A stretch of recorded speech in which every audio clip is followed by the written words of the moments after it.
Well, my invested student friends, we are excited to be back here with another episode. As you know, we're here every single Wednesday morning. We're dropping a new episode. Today, we are dealing with episode 47. We've done this 47 weeks in a row, and we don't plan on stopping anytime soon. If you haven't yet, hit the follow button and do us a huge solid. A rating and review goes so far to try to help grow this community of amazing, eager, entrepreneurial spirited investors just like you. And today, fellas, we're going to be talking about getting those wheels turning. We've got lots of people who reach out to us. And what hurts my heart is when I hear people saying things like, we're just not ready yet, or we're not there yet, or we need to do blank before we can do something meaningful. And I just think that's actually incredibly wrong mindset. What do you guys think when you people saying that? Are you saying, like, when we talk with potential investors on a regular basis, people reach out to us through our booking link to talk, to kind of get advice, next steps. Hey, how are you doing this? How are you doing that? Some people are asking to potentially partner with us for our joint venture opportunities. So are you saying, like, when these kind of calls come in, we're hearing people say, like, I want to invest, or I want to get into real estate investing, or maybe I just want to change my career, or maybe I want to, like, start this new project, but I can't do it yet. It's like, it's down the road. Like, I want to be that person, or I want to, like, be in that thing, but I'm not prepared yet. And it's like, well, am I not prepared financially yet? I've got to get my ducks in a row. Or maybe I'm just, like, not there mindset wise yet. I've got to get this thing off my plate to kind of free my mind up so I can work on that. I think a lot of people are asking, about that. And I think in this episode, we want to talk about, like, what is the mindset we really need? Because I think thinking about, like, what's coming up, if I'm not there yet, like, what's really holding us back? Like, where's the real barrier there? Because we're going to argue that it's not the thing you think it is. Absolutely. And I think too, there's, like, this aspect of, like, almost like a worry, like you don't want to waste someone's time. Right. And I think a lot of people have that there, but I think, again, that's sort of just, that's the thing that you're setting that your reasoning on. But in reality, it's like you're hanging your hat on the wrong thing. And, I have an example of a listener, and maybe you might be listening right now, reached out on LinkedIn. We've connected. It's been a number of weeks. We just kind of back and forth. This is an entrepreneur, and he is eager to get into some investing, and is, like, really, really excited about it, as commented on some of our social posts and so forth. And I've been kind of nudging this individual to get onto a call and, like, let's chat, like, let's see where you're at and let's get you to a next step, because ultimately that's, like, our goal. With every podcast episode, we hope that people walk away with at least one big thing that they can take and they can apply and help them in a positive fashion to get them to the next step in the journey. And, who knows? Maybe at some point we might be able to help them or assist them further. And maybe in some cases we'll never hear from them again. And that's okay, right? We like to give that value. We like to help people along in their journey. With this particular individual, this person says they have a goal of owning a multi-family investment property. So it sounds like a single vision, right? They didn't specify how many units yet, but I mean, that's a great first goal, right? Is like, you want to get there. Sure. And I've been encouraging, hey, let's hop on a call. Let's see where you're at. Let's understand your situation and go from there. And it's been weeks of kind of just back and forth, here and there. We've been chatting back and forth. And this person recently said, I'm just not ready yet to have that conversation. And I couldn't understand why. And then it finally came out that they didn't have any sort of funds available currently in order to take that step. So in their mind, they're thinking, I'm not there. Like, I need to do that first. And in reality, I believe it's actually when you have nothing started, that's when you need the support the most, right? It's like to get that first step rolling. And, we don't just see it here in investment. we also see it in other aspects of our life. And, I can't help but, think of some of the stories that Matt, you've shared in the real estate world. You're working with buyers and sellers, mostly sellers. But often buyers have these sort of excuses that hold them back from taking a step in the right direction towards what they're telling us or what they're saying their actual plan or their goal is. Yeah, a lot of times in real estate, I almost become like go back to my guidance counselor days, because I'm trying to help people kind of flush out what their excuses or their fears or their reasons really mean. And I think so much in my job as a realtor, and I think for our investors out there, like accountability really works with people. And this is for all of our goals, right? And this is Hmm. big in education as well, trying to hold our students accountable. So step number one is oftentimes like just really understanding deeply someone's reason, someone's why, and surfacing all of those fears, all of those worries that they have, all of those maybe real or potentially imagined fears, and what that might look like. And then trying to help them navigate through that and holding them accountable to the things that they've said they want. I think that's such a big part of investing. This is almost like an episode of like Fear Factor investor style, because we're really trying to make people confront their fears, because it is probably the most common theme amongst want to be investors is that they want to do it and they don't end up doing that. Hmm. And so, I think what we've realized in our work, and something I stress to my investor clients, is like, you have to, first of all, acknowledge investing is work. We talk about passive income a lot, and that's probably a misnomer. Like, investing is going to be work. Kyle and I, we started what, 7, 8 years ago, and it is still work. We are managing our property management company on a daily basis, and it is still work as we solve these problems. The other thing we have to acknowledge, and I think once you do acknowledge, that's going to be maybe one of your fears confronted, is that problems are going to happen. Things are going to Hmm. get messed up. We had this really weird plumbing issue at one of our properties recently that was just like, where the hell did that come from? Yeah, you're It like, was an what is expensive that? fix.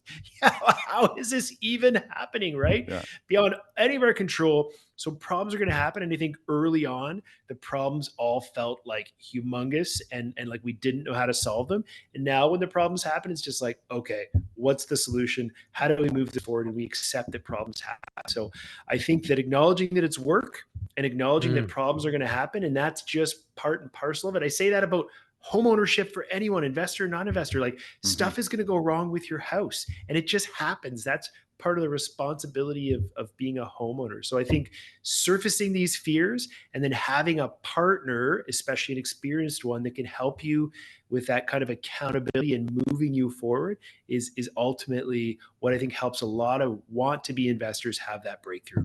Yeah, and I think, you being right there beside those real estate investors that you're working with is a great asset for them, and they might not, see that they might not know that in knowing that you're there coaching them along the way. So if they're saying they're not ready yet to get into this property, or they're not ready yet to buy, or they're not ready yet to sell, like I know you're kind of like, no, you're right there kind of providing them that guidance, those questions to kind of keep them thinking about what they really need, like where's those barriers, and I think that will eventually bring them around to that mindset. And that's really where my mind goes when someone says, I'm not ready yet, because I think I said that for a long time. It really hits home by saying like, well, Kyle used to bring up real estate investing, and I'm like, I don't think that's for me. Like, I don't think I'm ready for that. Like, I have so many other things I have to do on a daily basis. When I think back to my old self, really what I was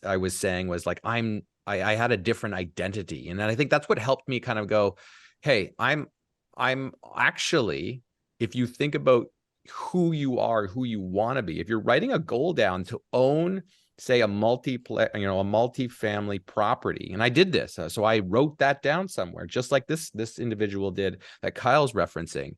Like, I wrote that down and said, by the end of this year, I'm going to own, a multi-family property. And it's almost like, as soon as you write that down, you're identifying yourself as say a real estate investor. You're saying, I am a real estate investor, and you have to actually like internalize that that's who you are now. And when you say that I'm a real estate investor out loud and you've written the goal down, now all of those things that come around, like Matt, you were like saying, like, it's work. Like, this is what real estate investors do. We work, we deal with the hiccups that come our way. We're ready for that because that's what real estate investors do.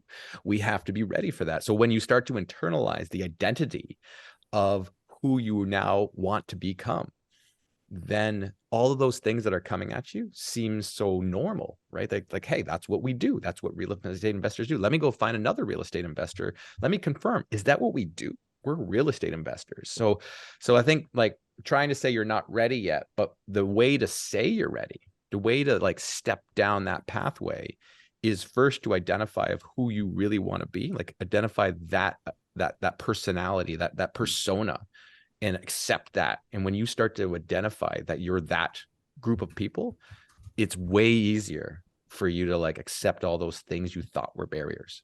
I love that. I love that. So ultimately, what it really sounds like to me, this kind of goes back to what Matt said, you know, being a former guidance counselor, you're trying to get to the root of the problem. Like, what is really holding you back? What is your real concern? Because saying you're not ready yet, I mean, that, you know, that might be true. Like, you aren't ready yet. There's something in the way that is making you not ready to take the first step.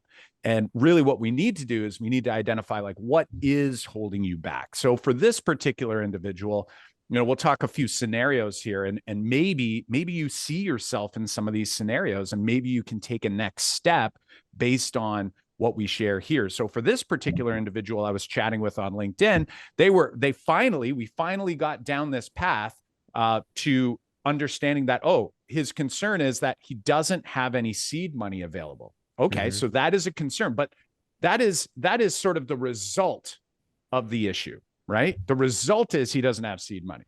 So the question becomes is, what does he do to get seed money? Because you've got this goal, he wants multifamily, right? You want multifamily, you want to find that property. That there's all kinds of other issues that are going to arise, like finding it, is it a good price, is it cash? Like, all those things are going to come later, way later. Right now he's going, I don't have the money. So the real question then becomes is, how are you going to get the money, right? Do you have the money? Is this something that, you know, you own maybe a primary residence and, you know, maybe you have a low mortgage balance on it? You know, do you have a home equity line available to you? If you have no seed money and you have no place to sort of like access this capital, the real problem for that person, and I don't know this yet because this person isn't ready to hop on a call and discuss it. But if we hop on a call, we can figure out, okay, if you don't have enough equity in your home, so that's not an option for you, you don't have any seed money sitting there, hey, welcome to the club. Most people don't have just a boatload of money sitting there, right? So what are we going to do about it? Now we got to back up and we got to go, well, wait a second. It sounds like our budget is out of whack.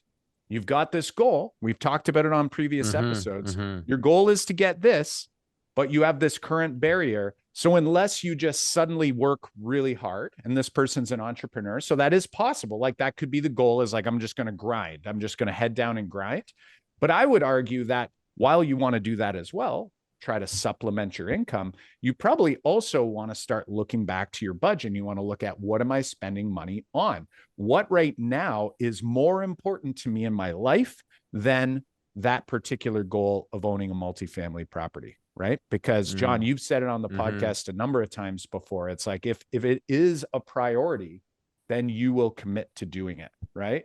So, you know, one thing that I really try to make sure we're clear on in this podcast is, like, it's okay if something isn't your priority, but don't tell yourself it is, because that's really confusing to your brain, right? Like, your brain's just following instructions from you, and you want to be clear on what it is that truly makes you happy. So if that's going to make you happy by investing and reaching that goal, there's going to be some pain along the way. And I would encourage restructuring that balance, or restructuring that budget somehow, so that we can start generating some money. Now, we talked a little bit about it on the last episode, and that was this idea that many of us don't have even an emergency fund. So really, right off the hop, that should be sort of what you're designing or creating right now, is this emergency fund. And as that emergency fund is growing, you're then getting closer to creating this seed fund money, right? So it can seem like a huge, lofty goal if you're going, wow, I need a down payment of, say, 20% if you're buying it personally. If you're buying it in a corporation, you're looking at 30% down. Like, it's a lot of money. So getting strategic and working with someone who can help you, someone experienced who can coach you or mentor you. I'm not saying it has to be a paid coach or a mentor. We do this work completely for free, right? When Matt hops on a call to talk to someone, it's a potential client, but he doesn't bill for that call. If they turn into a client, great, there may be a commission down the road, but ultimately what it is all about is helping people to take that next step. And I would say if you're having trouble finding that seed money, you need to talk to someone who can help you with that. So is it a financial planner? Is it someone like one of us from the team to help you sort of go through your budget and ask the right questions? And then what do I do with that money once that money starts getting redirected? Where I don't want to just leave it in my checking account. Otherwise, it'll be free for spending. We want to make sure that we're doing this in a way that's going to be simple and easy. And for some of our clients, I've worked with some recently, what we've done is we've actually crafted sort of a seed fund, and we've actually done it with whole life insurance. We talked about it on the podcast before. One of the benefits and one of the, I guess, the quick wins that you get is you're going to get a death benefit right out the gate. And you have access to be able to leverage those funds when you do get yourself in a position where that cash value has grown to a point where you're ready to make your first move. While that's growing, we can start thinking about the things like what neighborhood am I interested in? What properties? What are the price points that are going on? So we can start this fund. We can feel good about that money actually compounding and starting that compounding machine. And then we can borrow against it when we're ready to take that next step. Now, that's just one of the possible hurdles that you might be having. Guys, what are some other hurdles that people might be experiencing when they're going, you know what, I'm just not ready yet? I think a lot of people are genuinely scared of tenants. Like, this is definitely, if this is our episode of Fear Factor. It's gotta be what the number one, probably the number one. It's like, if I've already matched my money, you know, if I've already done what Kyle said, the next thing is like, oh my God, I have to manage people. I'm scared of actual people. I mean, it is, listen, as educators, we know how much work goes into managing a classroom. I still say to this day, like, if you just took some guy off the street and brought them into a classroom today of 30 kids and they had to teach a lesson, their mind would be blown. Like, the mental exhaustion at the end of a school day is totally unique to education. And so managing tenants, well, not 30 at a time, can be kind of much like this, and much like education. The great news is there's so much learning you can do about how to avoid bad tenants, and should you get a bad tenant, how to deal with them. And Kyle, in our 7-8 years of investing, I think we've really only had one truly awful tenant that we had to go to the point of actually going through the eviction process. So we've had a pretty good track record. And there's a few things that you can do to help alleviate your fear or this hurdle around being scared of bad tenants. I mean, you've listened to your family at those holiday dinners too much about talking about, scary experiences they've heard about or read about in the news. You've seen the headlines about, the landlord tenant board and people not paying rent. And those things are true in many cases. The landlord tenant board has really tilted things towards the tenants. And I heard this recently, that landlords should probably be called housing providers as opposed to landlords, because for many people, they have this image in their head of landlords. It's Halloween today when we're recording this, that we're like these big, scary monsters, who are out to screw people over. And it's like, we have never give out mortgages, we have candy. expenses. Yeah, Like exactly. Slumlords. I love this idea that we should be called housing providers instead of landlords, because it really changes the perception of that. But the point I want to leave the listeners with here is you can learn through podcasts. There's so many great podcasts. Like, when we first started investing, I listened to every episode of several podcasts, and I would still go back and refer to specific episodes. For example, episodes with professional property managers, because there's so many tips and tricks on how to, first of all, the first step is how to screen for bad tenants. And then the second step is, should you find yourself with a bad tenant, how to overcome that. So the learning is huge. And if you don't want to do the learning, you can use a professional property manager. Kyle and I just recently met with one who has over 1,300 properties under management. You're telling me that they don't know a few tips and tricks on how to deal with the bad ones. So, that hurdle, that fear can easily be alleviated if you're willing to put some work into either one, learning about how to manage tenants, or two, just simply hiring a seasoned, experienced pro, to be able to help you deal with those tenants. And so that should become a non-factor. And in our experience, the number one way to avoid tenants is screen upfront. Even if it means taking a little bit less rent to find that perfect tenant, that is the number one rule in finding quality tenants. And Kyle, I think we will say we noticed a difference in tenants when we were doing our own screening, when we were doing our own leasing early on, to when we moved over to a property management company. So we've had to coach our management company on how to even become better at screening for the types of tenants we're looking for. And as an aside, the properties we tend to buy are, our perfect properties, like a 2-bedroom, 1-bathroom unit. So we don't get enormous groups of people in homes, and listen, I love my family, but man, my kids can really run roughshod over my own house, so that's our sweet spot. 2 bedrooms, 3 bedrooms at the most, but we don't tend to buy, 4 or 5 bedroom, homes or units. We know what our kind of perfect tenant is, and that's going to be someone, our tenant avatar is, generally older, single is wonderful, the fewest amount of pets as possible, the few amounts of likes traveling for months at a time, that sort of thing. We have one of those. Yeah, I know. 6 months at a time. And it's really just all about understanding that, the type of tenant avatar that you're looking for. So we tend to look for properties, that fit those. Yeah. And I think you've provided some good next steps there to think about overcoming, that barrier and how to kind of think about, positioning yourself to have the resources so that if that becomes the barrier, if that is the barrier for you to step, down that pathway, there are resources for you to use. So you don't have to deal with that yourself, or hey, if you want to do with that yourself, you've got some resources available. So that is definitely a barrier. The other barrier, that I think people need to wrap their heads around is, and we've talked about this, we've got a whole, I think we've got a 2-episode series on how to analyze deals. I think, thinking about getting into real estate. So we've already addressed, the money thing, whereas I'm not ready to invest, because of my money situation. And we've thought about how to utilize that and make that barrier go away. But in the tenant barriers, let's say, addressed. So it's I'm not so scared about that, but it's okay, well, what's the right property, right? I don't want to get into the wrong property. Interest rates are high.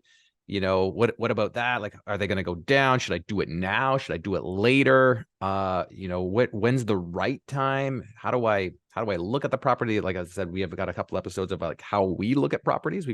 We have some live episodes in the past where we analyze a property like live on air, where we've never really looked at it before, and talk about how we analyze the property from a numbers, a technical perspective, and then also a fundamentals, what does the actual property look like. And I think that's what we do to help kind of alleviate whether this is the right decision. We take all the emotion out of it, and we kind of think about it that way. But I think, what do you think, Kyle? What about when someone's, and Matt has a really good perspective on this, being, a real estate investor and has to talk to his, potential investor clients about the right time to buy a property versus the right time to sell, say, a real estate property. Hey, if I'm going to buy one, when do I sell it? Do I sell it in 5-10 years? When should I think about that? Those are things that prevent people from going down the pathway too, is I'm ready, but I'm not ready yet because I just don't know. I don't have the confidence to pick one that's going to be the right fit. What happens if I pick wrong? Totally. And I think, I want to hear how Matt has handled this, to date as well. Because, the one thought that does cross my mind is, and I'm going to guess that Matt's going to likely be using those mentoring, and coaching skills that he's learned along the way through his role as a guidance educator for many years. Because at the end of the day, there is no right or wrong answer to it. There's just a right or wrong answer for you. And when Matt's working with a client, getting to, again, we talk all the time about this idea of like, what is the goal? If the goal is to make quick money, then, the strategy has to, a lot of things matter a lot more, right? And you've heard Matt say it before about primary residences and how he says like primary residence isn't actually an investment. Like it really isn't. There's actually many investors out there, people in the finance world who actually are against buying a primary residence simply because you're not making any money on it. So it's not an actual investment, but it is a good inflation hedge. It is a great asset. It's not necessarily going to depreciate, of course, but there are expenses associated with it. So when, someone's coming in and saying like, is now the right time to buy an investment or an investment property? Really, the question comes down to like, what is your goal? If your goal is to flip a property, then you have to really understand the market. You really have to understand like the macroeconomic picture in the short term, right? Which is harder because macro is like a longer term sort of thing, but those little changes really matter. Whereas if we're talking about someone who wants to do a buy and hold and the thing cash flows, then I mean, there's really no wrong time. There is a best time, and none of us know when that is, right? And like that's a real challenge for people, because like if you're constantly looking for the best entry, then you're probably going to be waiting a really long time. So you have to really understand clearly what it is you're doing it for. And that allows you to sort of like maybe let go of this whole idea of timing. And sometimes people get lucky, and they time and things just happen perfectly. But ultimately, at the end of the day, if the goal is for instant appreciation, then you're probably looking at door knocking, right? Like you can always find good deals. And we just found two great deals that we're working on right now that are going to be closing in a few weeks' time, where we're able to find a seller who wants to get out. Their goal is different than our goal. Their goal is, I want to get out as quickly as possible without doing any work here, without paying a realtor, without, dealing with the situation. And our goal is very different. Like we're okay to take on a really dingy, ugly, bad property for a really good price. And over time, because our goal is much more longer term, we'll work to make it better. And we know that the market is going to help along the way. So our goals are very different, which makes it a win-win for both of us. So, I don't know about like Matt, do you have any like go-tos, like when you're working with an investor to help them sort of, I guess, confront what it is that they're actually looking for? And I don't think it's really limited just to investing, right? Like people are looking for their own homes, oftentimes aren't really sure what it is they're looking for, right? They're just like very general, very, sort of like good price, nice home, but they don't even like qualify what is a good price and what is a nice home for them. Like how do you get them to understand themselves what they truly want when oftentimes they're not even clear on what that looks like? Yeah, great question, Kyle. And I think for me as a realtor, so much of it is about getting to understand the people that I'm working with and just digging, understanding, asking questions, getting to know them. Because ultimately, like when someone said to me last weekend, I'm going to wait till spring to sell my house, like I had to help them by asking questions to unearth like, well, what exactly does spring mean? Like what's going to be different in the spring than is currently the case? Is it about, do you think prices are going to go up or down in the spring? And if that's the case, I would say to them, in this case, these people were looking at downsizing. So if prices were going to go up on their sale of their home, I met them at an open house, doesn't that mean they're also going to go up on the buying end as well? And once we surface that logic, like, does that still make sense to them or not? Or are they waiting for interest rates to go down? So if investors are out there waiting for interest rates to go down, well, doesn't that mean when interest rates go down, more buyers are going to flood the market and therefore Yeah. prices are going to go up. And so if that was the truth you were telling yourself, or that was the, the excuse you were telling yourself, like, is that actually still true? Or, right now it's, the common kind of myth is that it's a bad time to buy. Well, we've just come out of the historic bull market of all time in terms of housing values going up and up and up and up. And Yep. if you didn't buy during that massive bull run, what makes you think that you're going to want to buy in the bear market?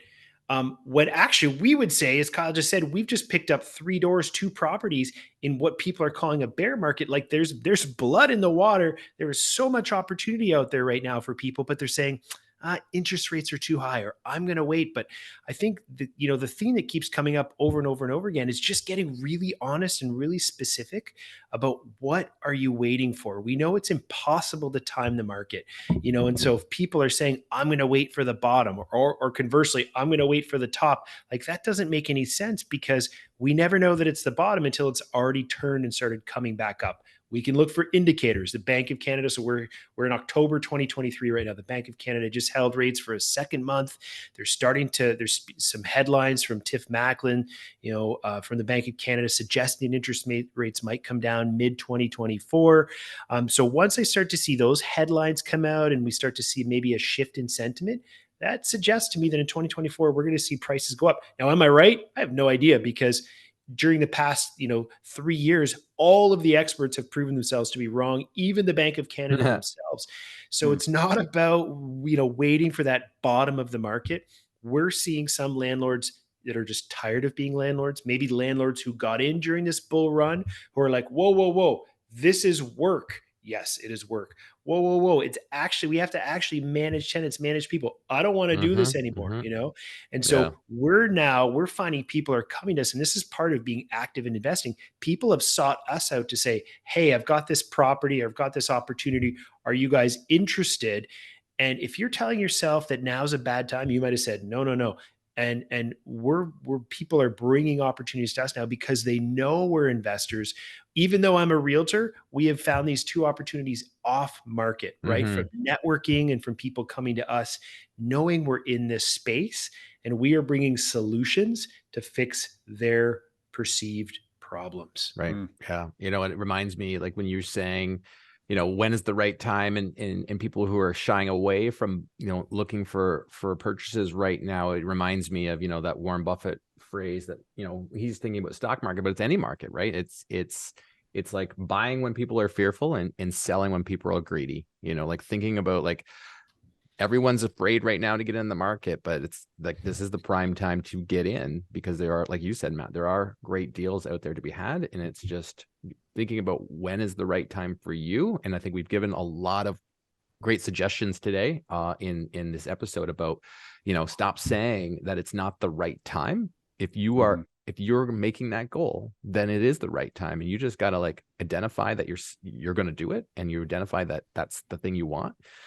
So as we wrap here, guys, my big takeaway is to think about that identity and think about what is it that you really want, and go like take that step and go, hey, this is where I'm going to go by, because by the end of the year that comes, like if you're going to make in a year, I want to be own this, multi-family property, then when the year comes, like when that year is up, are you going to be there, or are you going to be like, oh crap, I didn't do it yet, again.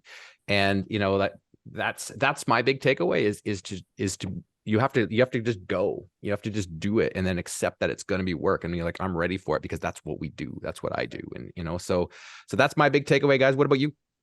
I honestly, my big takeaway, kind of piggybacking on what you're saying is getting started is the most important step. And then also the actual journey might still be really long before you can take the quote unquote final action. So I'm going back to my example I used at the beginning from this particular person who wants to invest in multifamily.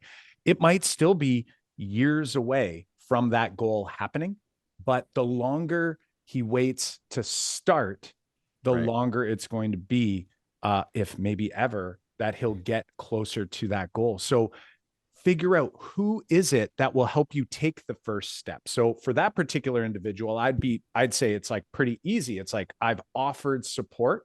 Hop on a 30-minute call and have a conversation, learn something, and then go act on it, right? If you're sitting there and you're going like, well, I'm at the blank stage, I need to learn more about picking tenants. It's like, well, who are you going to reach out to? Who is that person? If you know you have equity in your home and you're trying to figure out, how do I get a home equity line of credit? I don't have one started yet. Start the conversation. Talk to your mortgage broker. Talk to your big bank. It doesn't matter who you do it with. Talk to them. People are willing to help. That's ultimately what they're there to do. So take that help and take that first step so that you know what you need to do next.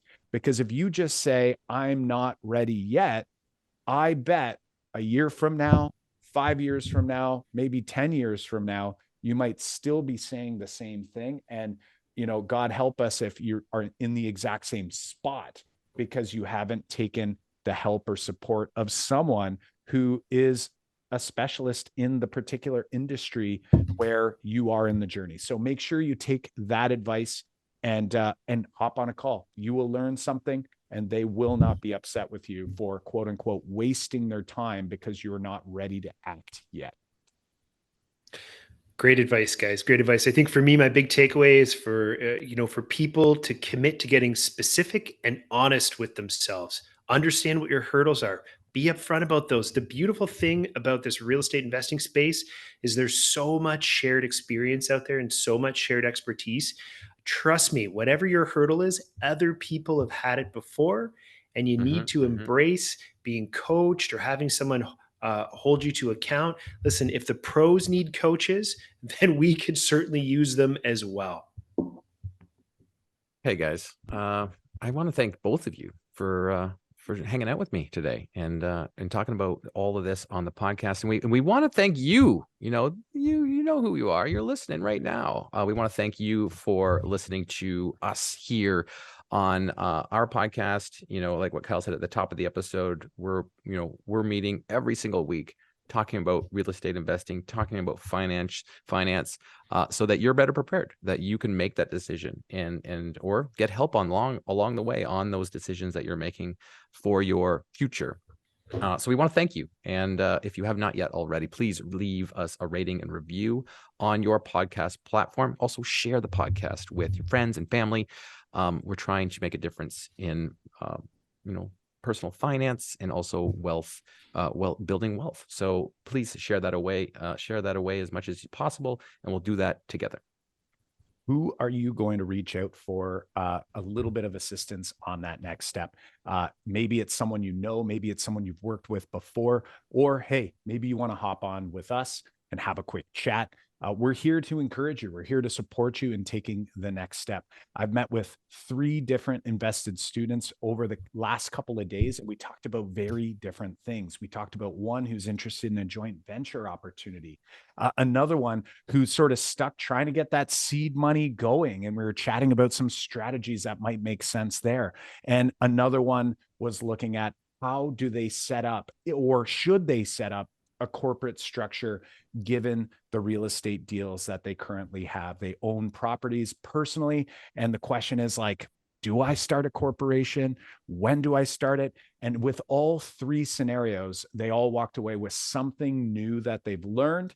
And we've encouraged them to keep following up with us. Let us know how they're doing. And along the way, we might be able to support them with some of the offerings that we have as well. So head on over to investedteacher.com/discovery and book a short discovery call. Again, just to get you a next step over at investedteacher.com/discovery. And we look forward to chatting with you real soon. All links, resources, and transcripts from this episode can be found over on the website. That's investedteacher.com/episode 47. Again, that is investedteacher.com/episode 47. All right, here we go. Invested students, class dismissed. Just as a reminder, the content you heard here today is for informational purposes only. You should not construe any such information or other material as legal, tax, investment, financial, or other advice. And just as a reminder, Matt is a licensed realtor in the province of Ontario with Deerbrook Realty. John is a mortgage agent with Bricks Mortgage Brokerage, license number M23006803. And Kyle is a licensed life and accident and sickness insurance agent with the Corporate Advisors and the Pan Financial team.